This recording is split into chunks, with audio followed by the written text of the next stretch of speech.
Hello, my name is Jesse Meekum from YNAB. It stands for You Need a Budget, and you do. I do. We all do.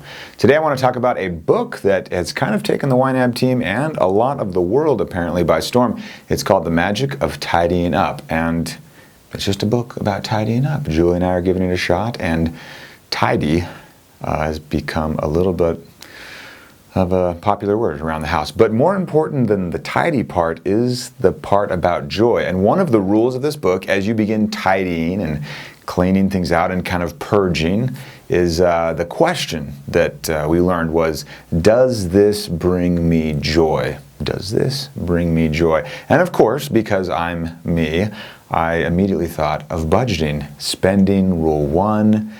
What's interesting is as you begin to tidy up and get rid of clothing that doesn't bring you joy, books that don't bring you joy, papers that don't bring you joy, I've written here, drawn here, and it took me a while, I had Taylor's help today, where we have kind of all of the things, right? All of the things that are surrounding us. And if you're thinking about this with money, just all of the things you spend your money on, not the stuff that the book's about, but the actual money. Right? All of this stuff. As you tidy up, you're just saying, what brings me joy? Does that bring me joy? Does that bring me joy? And as you're working your way down your categories for rule 1, does that bring us joy? Does that bring us joy? Does that bring us joy? Some of the stuff you're kind of neutral on, so those are the black little faces. Some of the stuff don't bring you joy at all, and those are the reds, right? And then you tidy up. We've got the smiles here that kind of surface once you've tidied up and you've got the stuff you truly, truly care about.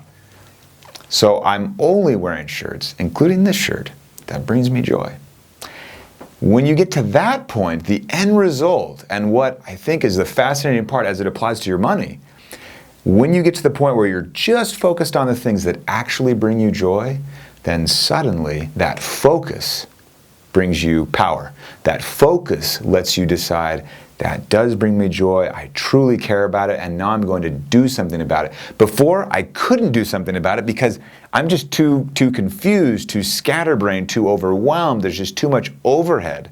But once you've removed a lot of that stuff and kind of tidied up on where you're spending your money, suddenly you've got focus. And focus breeds creativity, ingenuity, and kind of keeps that joy at that high level. So, one, this is not really meant to be an endorsement, but I would encourage you to check out the book. I heard from Aaron, I think Aaron heard from someone else on the team, and Todd had been reading that before that. He's been purging for the last several months, and now we're purging, and then we've passed it on to Caitlin, and she's purging, and Chance is purging, and we're all kind of on a little bit of a joy binge, finding where we have joy, what things bring us joy, and we're liking it. So maybe you want to check it out. It's called The Life-Changing Magic of Tidying Up. Read that, and then don't be surprised if you start seeing how your money and how that's flowing out of your life, how that can also be tidied up. We'll see you guys next week.